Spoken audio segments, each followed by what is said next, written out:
What's up, YouTube? My name is Vic. I am the Brooklyn Watch Guy. If this is your first time on my channel, this channel is all about watch buying, unboxings, collecting, and reviews in the affordable range, which I define as $1,000 or less. If you're into that, I invite you to stick around, watch the video. If you make it to the end, hit that like button, subscribe, and don't forget that notification bell so you know every time I put a new video up. Folks, today we're going to be doing a watch review on this guy right here. Did an unboxing on this guy a while ago. Blocked my face out so you can zoom in. But this is the Steeldive 1970. I've been wearing this guy for some time now, and I'm ready to talk about it in my full review. So without further delay, let's get into this. All right, folks, so here we have it, the Steeldive 1970. This is the watch which, to me, this has the very best lume in the system. Is this guy worth adding to your collection over the Seiko Captain Willard? That's up for you to decide, but I'm going to make a very compelling case of why you should consider it. So right away, let's get into the specs. This guy, lug to lug, 47 millimeters, 44 millimeter case, 20 millimeter lugs, and it's 13.5 millimeters thick. You do get AR coated sapphire crystal. It has a ceramic bezel insert, and it comes with a Seiko NH35 movement. Seiko NH35 movement, very proven movement, highly used out there by a lot of micro brands and other brands that make these homage watches. But the best thing about this guy is that with all those specs, you can have this guy for $100, sometimes less when you catch it on the on sales that run on AliExpress, and they're always having sales. So it's just a matter of, if you really want it, look around, wait, see, wait for the next sale to come up. You can get this guy for less than $100. You can't beat that price. You get a lot of watch for that money. This guy can be had. There's a multitude of bezel colors and strap combinations. I went with the silicone strap on this guy. I wanted the black dial. The strap, while comfortable, I don't know how long it's going to last. It doesn't feel like it's good silicone. It does feel like it's going to break after a few wears. And I've had this guy for a few months now. Now, the thing is, I don't wear it every day. I have so many watches that I alternate. But I do feel like after a certain amount of time that strap is going to wear out. That remains to be seen. But until that happens, I'm going to keep it on the strap because it actually is comfortable. It is very nice to wear. It feels good. It doesn't feel heavy.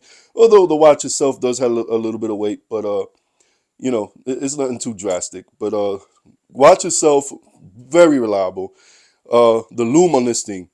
Now, I know this watch has been talked about in a lot of other watch YouTube channels. Just One More Watch, to name one. He's probably my favorite watch YouTuber.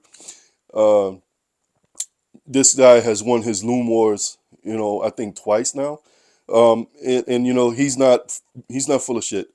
This guy's Lume, the Lume on this watch, I don't know what they did, but it is phenomenal. I mean, even with just a little bit of light, like once I'm done recording this video in my studio with a little bit of studio lighting that it's getting, it's gonna be bright and it's gonna be shining for a very long time. And I'll throw in some shots, so you guys can see.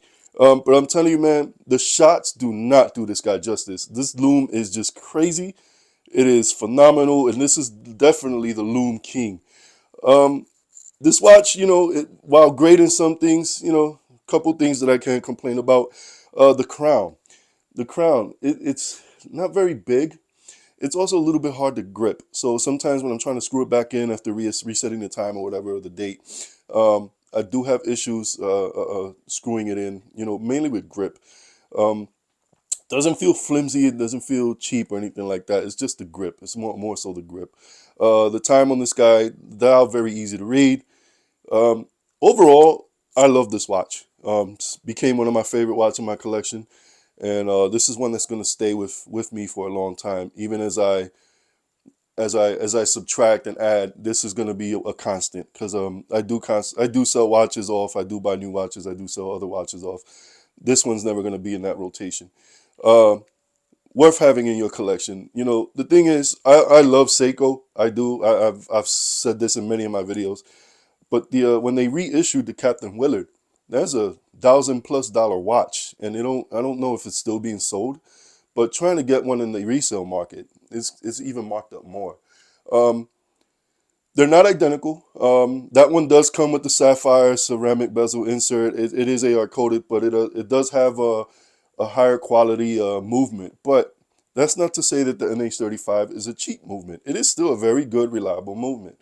And honestly, for what it does and for what I needed to do, it works for me. Why spend $1,000+ when I could have this guy for 100 or less, depending if I get it on sale or not? And it's really going to do the same thing. You can have 10 or 12 of these for the price of one Seiko, Captain Willard, and you can still buy lunch afterwards. Man, that's a no-brainer to me. So, guys, uh, ultimately it's up to you to decide if having a Seiko really is that important to you versus having one with Seiko parts in it and is just as reliable. For me, being this budget watch channel, I'm always going to try to save money. So that's why I ultimately went with this. I can get a Captain Willard. Why would I do that? That's $1,000+ that, I could use for something else.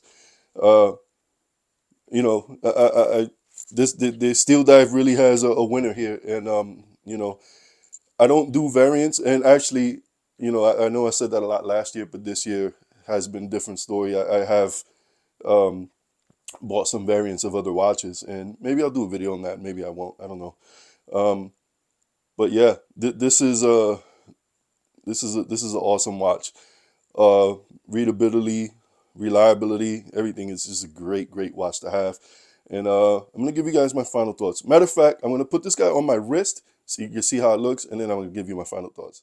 All right, so this is what it looks like on my wrist. You can see it's a little thick, but even though I don't have the biggest wrist in the world, you can see where it's still on my wrist. It's not overlapping or anything. So if you have small to average size wrist, you should be fine wearing this guy. Um, it is sexy. This is a sexy watch. And I got a little smudge there on the lens, so you wipe that off. Yeah, but you see how it is. And like I said, the strap is comfortable. It feels nice. It just feels like it's not going to last very long. We'll see how that goes. I haven't noticed any cracks on it or anything like that so far, but that remains to be seen. So now that you see what it looks like on my wrist, let me give you guys my final thoughts. All right, ladies and gents, so my final thoughts on the Steeldive 1970. I think if you decide to go with this guy over the Seiko Willard, you're not going wrong. Maybe you're compromising on a little quality in terms of maybe the movement, but it's an NH35. It's a Seiko. It's a Seiko movement. Maybe some of the other parts aren't Seiko, but you're still getting a good watch. You're still getting a watch with a quality movement that's reliable and proven, and costs 10 times less, maybe more than that. Like I said, I could buy 10 or 12 of these and still be able to go get a slice of pizza after that.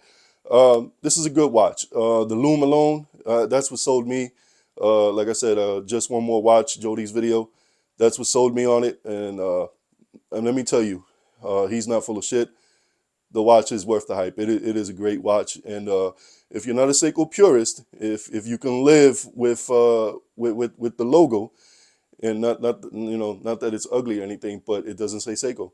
If you can live with that, and you can live with having a watch that's a homage, because I know people down on that stuff or they frown on homage watches. I personally don't care. Then you can't go wrong with this guy. Great buy, great quality. It's been reliable. I haven't had issues with it, and it's beautiful, and it's everything you would want. It does everything you want it to do, and it does it good. So with that said, ladies and gents, this is a good buy. I do say if you're half and half, go the cheaper route.